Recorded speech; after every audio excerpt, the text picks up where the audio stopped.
All right, guys, welcome to week 10. This week we are doing learning. We're going to be focusing on learning 2, which is a little tricky, nothing we can't handle. The good thing is I have a bunch of videos for it. It is a little bit easier than learning 1, just with less density of content, but I have a ton of videos to definitely supplement and make it a lot easier for us. So the first thing we're going to do is we're going to talk about cognitive learning theory. Cognitive learning theory is the belief that we think through things and we don't focus on we're going to focus on the mental events that take place in a person's brain, not so much so. Now, if you look at your study guide, you'll see Principles of Cognitive Learning Theory. This is it. It is many psychologists were coming aware that cognition, or the mental events that take place in a person's mind while behaving, could no longer be ignored. So that is the answer to Principles of Cognitive Learning. Instead of looking at the person's behavior, because I know you and I both do this as well, that we do things because that's what we're supposed to do. You know, when people make a mess in front of you, or someone drops their books in front of you, you know you're supposed to stop and help them. And I don't know about you, maybe it's my guilt or whatever. I always stop. Maybe I don't want to, but I always do. That would be my behavior. It looks like I'm a really genuine, kind person, but my internal events are like, oh my God, I can't believe you dropped this. I'm so annoyed. I'm going to be late to my class. Ugh, I don't want to be helping you. But my external things are like, oh my God, I care about you because I'm stopping and helping you. So that is the big issue with cognitive learning, is instead of looking at just behavior, like behaviorists like Pavlov, and when we talk about all these other psychologists last week, what we're looking at is, why are people behaving the way they are internally, and how are they responding to that, and how are they behaving based on that? So what we're going to see is how things are going to change. Now, your big guy is Edward Tolman. Now, Tolman is going to be a major focus of this week's content, and that is going to play with a major role in seeing how our behaviors are going to affect in the first major experiment that we're going to look at this week. So the first major experiment is Latin learning, and that is going to be done by Tolman. Now, Tolman, Latin learning is the learning that remains hidden until its application becomes more useful. Now, when we talk about Latin learning, and this is also in your study guide, by the way, when we talk about Latin learning, it's like when you learn something with no reinforcement, and then eventually you'll need it later. Like, for instance, your mom has probably taught you how to clean a toilet bowl. But your mom always cleans your toilet bowl for you, your bathroom, and has showed you how to do laundry, but maybe your mom always does your laundry, or maybe your mom always cleans your bathroom, those types of things. When you get to college and you don't have your mom cleaning up after you, you're going to have to actually use it. So you're going to have to stop and think, oh my God, what am I supposed to do first? How am I supposed to do this? Do I have to really separate my whites and my colors? Do I have to? How much detergent do I have to pour in? And God forbid, if your mom does not answer a phone call when you call her with all these important questions, okay, all of a sudden you're going to have to process this information and think back on it. And that's what Latin learning is. You learn something without the reinforcement of having to do it and get a reward and all those types of things. And now that you need it, will you be able to do it? Okay, now Edward Tolman is your best. This is what I would write under Tolman. His best known experiment involved teaching 3 groups of rats the same maze at one time, and to seeing who was going to learn it. So I have a video clip for you, which I'm going to show you here in a second once you get that down. It is done by a college kid in some sort of AP psychology class in college. I'm going to kind of jump around. I'm going to stop and pause and explain a couple of things. It is a little wordy, but the end product is definitely worth it. I'm going to pause, stop, and kind of go through. You don't need to know everything, but really when I pause and stop, make sure you are thinking along with me. So here we go, our first video. All right. My iTunes has been hating me lately, as you know. All right. Edward C. Tolman's Contributions to Psychology. Directed by Michel Sicard. Tolman's main contributions to psychology were his studies involving the use of mazes to demonstrate learning principles in rats. Although he considered himself a behaviorist, his theories and research would be replicated and cited numerous times and would eventually lay the groundwork for what would become cognitive psychology. Tolman and his fellow field theorists used the analogy of an old-fashioned telephone exchange to describe the rat's central nervous system. Tolman wrote, "The incoming impulses are usually worked weird. over and elaborated in the central control room into a tentative cognitive-like map of the environment. And it is this tentative map, indicating routes and paths and environmental relationships, which finally determines what responses, if any, the animal will finally release." Thus, Tolman is credited for coining the term cognitive map, which is the rat's overall knowledge of the general configuration, which includes both structure and spatial knowledge of the maze, which is established during learning. Okay, when we talk about cognitive maps, it's important. So say, for instance, if you are on your way home from school today and the road you usually take to get home has construction on it, would you be able to get yourself home in a different route? I absolutely would. However, my husband is not so good at this. He struggles around South Tampa, even though we've been living in South Tampa for years.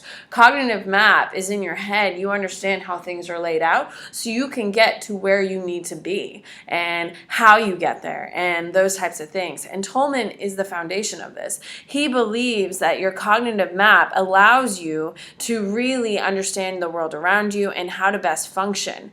And that is a huge part of his theory of Latin learning, because you've already learned the layout of South Tampa, that you can get to somewhere without having to do it, and that's an important strategy of Latin learning.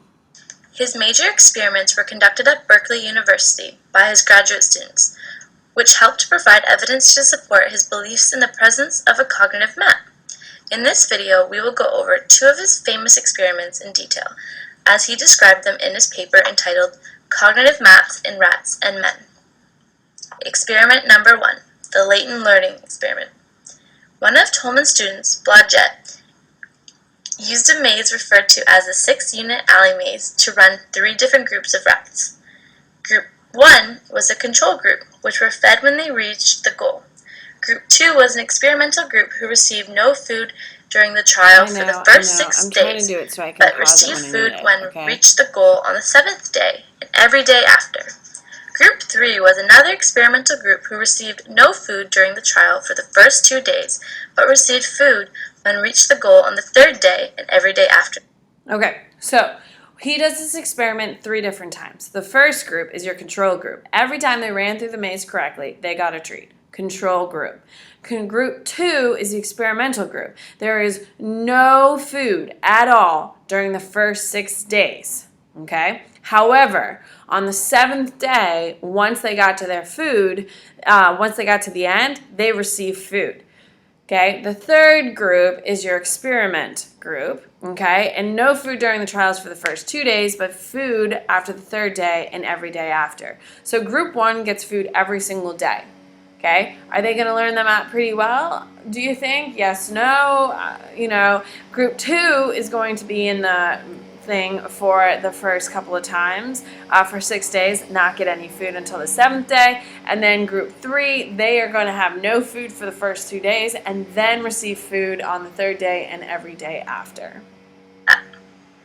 Both group 2 and 3 displayed a smaller amount of errors the day after the transition from no food reward to having a food reward. Okay, so that is really important. So the solid line is going to be group 1.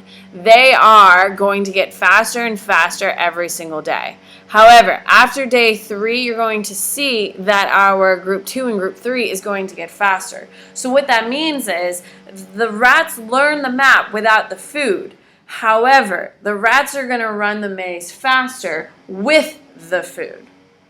Okay, so the control group is going to learn the map, immediately because they're getting food every single time they finish the map. Group 2 and group 3, depending on when they get the food, whether day 3 or day 7, will dictate how fast they run it, but they do learn the map. Remember, they're on day 3 or day 7 by the time they get their food. They get to it, they run the map, and they thrive. This decrease in errors remained throughout the rest of the trials. Tolman believed that this observation indicated that The rats were able to learn the maze during the initial trials with no food reward and were able to use what they learned when the food rewards were introduced. His conclusion was that learning does not require reinforcement, and Tolman I would referred write to that this type of down learning for as your latent learning. maze running experimental Thus, results. latent learning is learning that occurs in the absence of a reward. Okay, those two are huge components of Latin learning, guys. So I'm going to play it back so you can write those down. The conclusion is important. So under maze running experiment results, right, learning does not require reinforcement. What we just showed you was that although rats who get food every single time they complete the map is going to do it faster, when there was no food given to the rats do learn it. So once they're motivated by food, they just run the map faster. That is the big key point. Now, I know this is so boring. Who cares about a rat running a map, running a maze? But the problem is, and the biggest thing you need to understand is that Latin learning is that although last week we had tons of food, we were doing like hitting bells, all that stuff, triggered responses, everything was based on food. I don't know about you, but every time I do something right, I don't get a cookie in my real life. Every time I pay a bill on time, I don't get a pat on the back, I don't get a high five, no one cares. I do things because I have to do things. That is what latent learning is all about, is that we learn without reinforcement. We shape our behavior because we have to shape our behavior. And that's what latent learning is all about. Okay, so when you write down your maze running experiment results, you need to write down that learning does not require reinforcement. That I am learning how to do things, whether someone gives me a high five, a pat on the back, pokes me with a stick, makes me feel afraid of my life, all of that is operant conditioning. Learning without reinforcement is all Latin learning. And a lot of that is happening around us, and we need to make sure we get that. The other major thing... Reinforcement. And Tolman referred to this type of learning as latent learning. Thus, latent learning is learning that occurs in the absence of a reward. Those are the two big things that you have to have written down.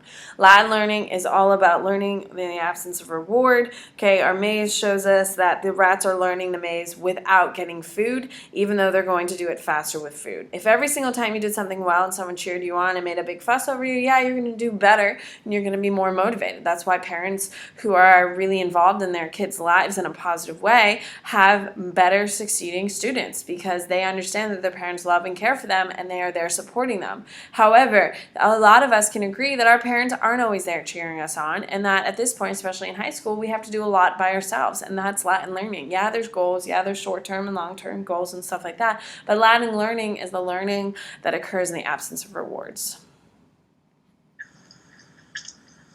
Experiment number 2, the spatial orientation experiment. Tolman's students, Richie and Kalish, used a maze referred to as an elevated maze to test whether rats develop a much wider spatial map, a comprehensive map, or just a map of the path they were trained on, a strip map. The rats were placed at position A, the starting point, and were expected to run through the maze to the goal, the box containing food, at position G. At position H was a light which lit up the pathway from position G to F. The rats were put in the maze 3 times each night for a total of 4 nights. At this point in the experiment, the rats would run straight from the start to the goal for the food box. Then the experimenters altered the maze by adding multiple radiating paths while maintaining the original A to D path. The rats were then placed into a newly altered maze. The rats, as anticipated, ran the way they had been trained, straight from A to D. But at D, they were blocked off. In response to being blocked off, the rats would then begin to investigate the newly available paths, but would only choose one path to run all the way down and out. Tolman demonstrated through a bar graph that the majority of rats chose path number 6, which led to a position very close to where the food box entrance had been in the previous experiments. These results led Tolman to conclude that the rats had developed a comprehensive cognitive maps while running in the maze, such that they learned the position instead of the individual movements necessary to get where they had been previously rewarded with the food. Okay, so when we talk about this experiment, it is important to note that with Tolman, his second experiment really talks about cognitive maps. So, in case you didn't understand, because she's a little unclear. So, the original foundation was the rat just had to run straight through the radius all the way through, and then there would be a bar or a connective all the way from here to here. And that's where the original food bowl was. This is the second phase of the experiment where it had it all radiating out. So the rat was no longer able to go straight through and then cut over to the food. It had to then pick an avenue to go down. And the avenue it chose typically was Avenue 6, which is this one right here. That the rat would run out, he would go all the way up here and figure out that he couldn't continue the path that he's been trained. And then he would come back out, and then he would pick Avenue 6 in order to get there. What that means is that the rat understands that the location of the food is in this area, and that this one was too far away, this one maybe, this one is too far away, and it would typically choose with great success Avenue 6, which would get us to the location of the food. That shows us that, that rats have a cognitive map. When things go wrong, they can still anticipate, predict, and expect where things happen. Okay? This is the foundation of cognitive maps. This is what happens when we get lost in a city we know pretty well. Okay? In a city, if I dropped you off in the middle of, I don't know, Miami, would you know how to get around or not? No, I have no idea. I've been to Miami once. Okay. However, using in a city that you're kind of familiar with, getting around and how to get there, that's what cognitive maps are, and that's what Tolman shows us. Tolman's strength is cognitive maps, and that is one of his big things. So you need to make sure that when you talk about Tolman, you're talking about cognitive maps, and that's the biggest thing we get out of that. So when we talk about Tolman, he's the rat guy. And under him, I would write rats or maze running rats, whatever it takes. When we talk about Tolman, it's all about Latin learning, and that learning remains hidden until its application becomes useful. So for instance, all of our experimental rats, they are running in this race and they are participating in this race. However, they're not really doing that much. And that's the biggest thing. They learn how the maze works because they have to get through it for 6 or 3 days. However, once food is introduced, then the rats improve significantly. And that they do learn the map without having the food, and that's the big thing. So your next type of learning is insight, and insight is one of my favorites. I think it is so funny because we have so many animal videos I'm going to show you here in a second, which are so cute. So the gentleman behind insight is Wolfgang Kohler. Now, if you look on your study guide on the front, it says insight. This is where I write the definition. It's the sudden perception of relationships among various parts of the problem, allowing the solution to the problem to quickly occur. Now, all of us, insight learning is not, sitting there grinding out a math problem and sitting there and figuring it out. Sitting there doing all of your math and going through and stuff like that. That is not insight. Insight is when you are stuck on a problem and you cannot think of the answer. So for instance, if I ask you right now, what is the capital of Vermont? Most of you are like, oh my God, I haven't thought about capitals since 4th grade. And you're sitting there, and maybe someone's got it by this point. And then I'm going to say, I'm going to go climb a mountain. And then all of a sudden you're like, oh my God, it's Montpelier.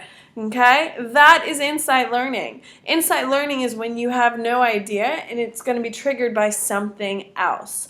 Have you ever struggled with something in school and then you went home, or you left that classroom and you're just talking to your friends and you're like, oh my God, I'm such an idiot. How did I not know that? And it just comes to you out of nowhere. That is insight learning. If you're struggling with something around your house and you don't know how to fix it, and then all of a sudden you become a genius and you're like, oh my God, I'm so smart, I figured it out. That's insight learning. Okay. For instance, McCray and I had our sink clog because my husband's an idiot, and we didn't have a drain cleaner. All of a sudden, my husband's like, "Oh my God! All we need is a clothes hanger, a wire hanger from the dry cleaners." And he sat there and he figured it out. That's insight learning. The reason why insight learning is something that we're focusing on, it cannot be gained through trial and error alone. It has to be something like previous knowledge that's going to be used. This is not done with reinforcement. No one can teach you to have those aha moments, and that's what insight is. Every one of us can remember a time where we had just like this great idea that solved the big problem. That's insight learning. And that's pretty cool. It's an aha moment. So when we talk about insight learning, I have a couple of videos to show you, and these are typically some of the best videos of the year. And it's just so cute. Typically when we do learning and we do insight learning, it's all based on animals because they're the ones who are going to learn. So this is my favorite by far. At the Max Planck Institute for Evolutionary Anthropology in Leipzig, Germany, psychologist Joseph Cole places a peanut inside a clear tube. Okay, so, oh man, I hate this so much. Okay, so here's a chimpanzee. Okay, that's not your bell, that's my bell, because I'm sitting here on Monday when we have no school working on this for you. Ugh. Anyway, so here's a chimpanzee, and there's a peanut at the bottom of the cylinder. Now, he's in his pen. He has all the stuff in his pen. How is he going to get it out? How do you think? Okay, he's a chimpanzee. He's got a cylinder. He can't stick his finger down there. It's too long. How do you think the chimp is going to figure it out? I hope you're thinking. How can the chimpanzee get the snack? She's never seen this puzzle before. For 10 minutes, there's no solution inside. And all of a sudden, boom, they solve it.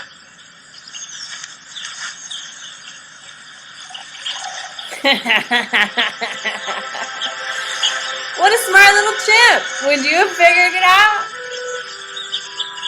It's They have genius. to understand that they can use the water as a tool.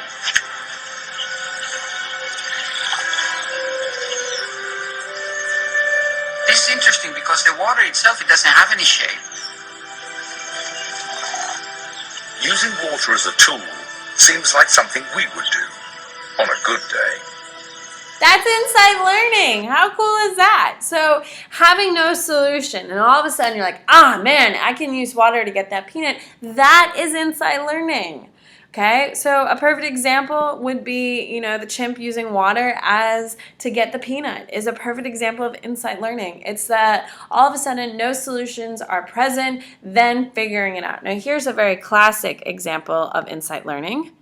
Pigeons. I love pigeons. They are amazing. So we have a white pigeon trying to get to a banana. Now it looks like too small to be a real banana, but the pigeon wants it nonetheless. Only thing she has access to is the banana, which is too high for her, and a box. Okay, so she's wandering around. How am I going to get it? How am I going to get it? This is so weird. How am I going to get it? It's too high. Of course, they clip their wings so they can't fly out. Okay, so she's got to figure this out. She stands on the box and she realizes, oh my God, I'm tall enough to get it there. Oh, still not tall enough here. Okay, so she's going to click it over. And she's going to, how cool! That is insight learning. Anytime that an animal has to think about it and use their environment to solve a problem, that's insight learning. No one's taught this pigeon how to solve this problem. No one taught the chimpanzee how to solve it. It's just the animal thinking for itself and learning how to do it. That's insight learning. And we use it all the time because we come across things all the time that we haven't been taught in school, you haven't been taught by your parents of how to deal with, and that's exactly what it is. It's about using your resources, and that's what insight learning is about. Isn't that cool? Don't you love pigeons? I do.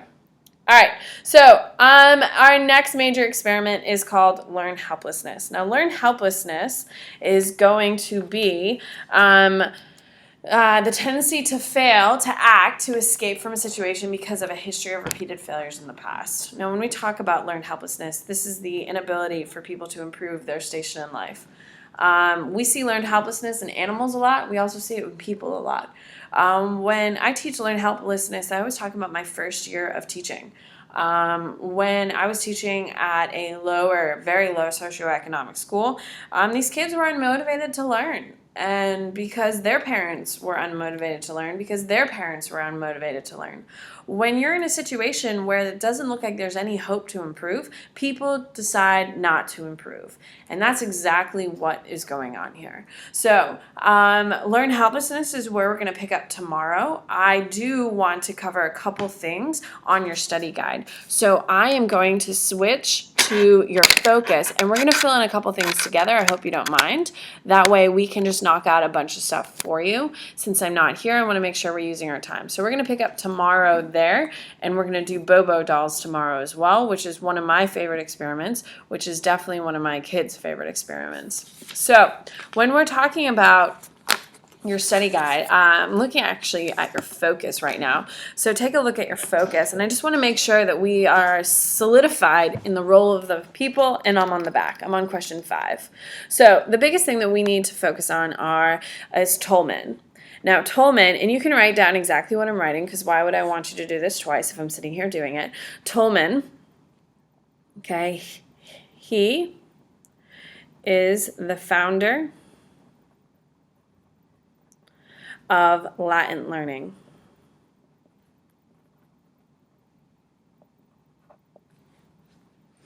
He believed that all learning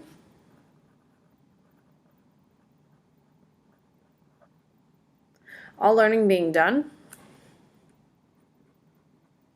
was not being reinforced, but was being retained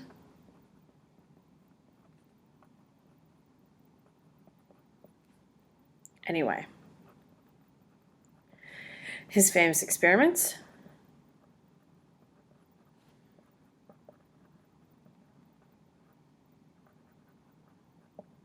uncovered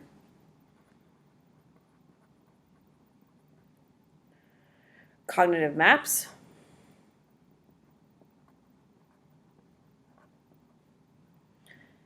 and proved that learning occurs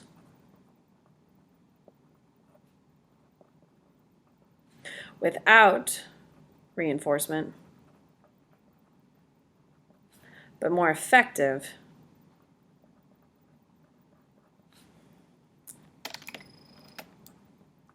with it. Okay, so he is the founder of Latin learning. He believed that all learning being done was not being reinforced, but was being retained anyway. His famous experiments uncovered cognitive maps, which is a very big concept that you will see on your test, and proved that learning occurs without reinforcement, but more effective with it. Okay, so he's not arguing that reinforcement is in fact not happening, that Latin learning is better than, say, operant conditioning or anything like that. But he's saying that learning happens no matter what. However, it's more effective if you're reinforced. Now, Wolfgang Kohler, he is the founder of insight learning.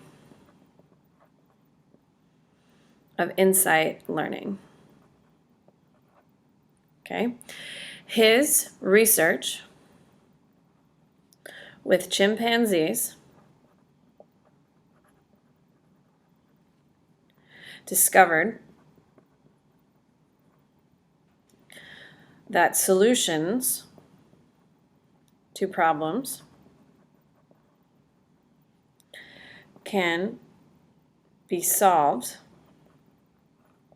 in aha moments of clarity. These animals use resources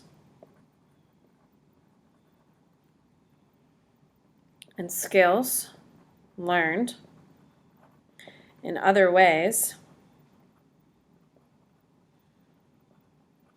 to solve the problem.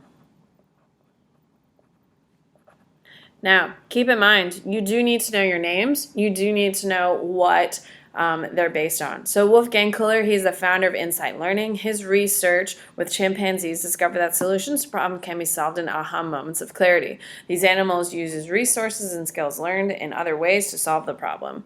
Biggest thing about Insight Learning is aha moments. His most famous experiment, which I did not show you, is when there was a banana outside the cage and there was a stick placed randomly inside the cage that would reach the banana, and the monkey would eventually use the stick to get to the banana. That was his first and original. So when you talk about Tolman, his is latent learning used after the fact. Then you have Wolfgang Kohler, who is all about insight learning. Okay, so please make sure you are understanding the difference between the two, and that is where the foundation of these two men are going to come up. Now, when we talk about maze running rats, you need to know that's done, this experiment was done by Kohler. No, it wasn't. I'm so sorry. It was done by Tolman. See, it was done by Tolman. They placed rats in a maze and gave no food as a reward when the rats finished.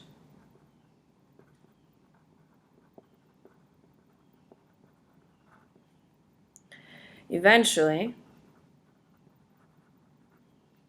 food was given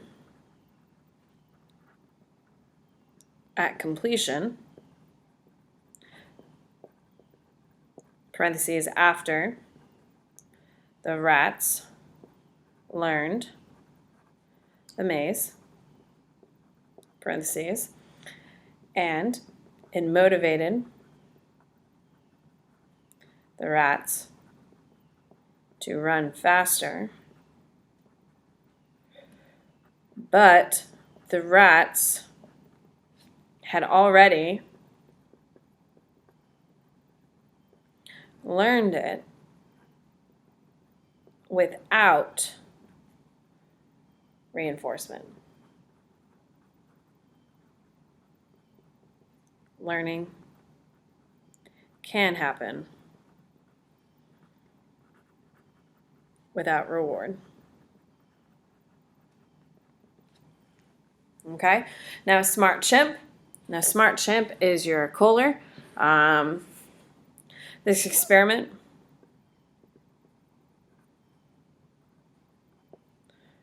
was done with Kohler. He placed a banana outside the cage, out of reach of the chimp. Inside was placed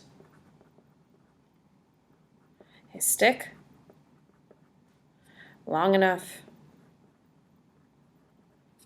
to reach it. After several failed attempts of reaching the banana, B-A-N-A-N-A, it's clear I have to say it out loud when I do it, reaching the banana without the stick,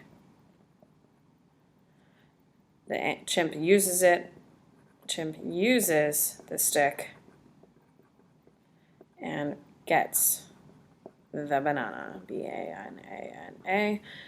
This is insight learning. All of a sudden, the chimp sees the stick and is like, oh my God, I can totally use that. That is the difference. So Smart Chimp is for Insight, Maze Running is for Tolman.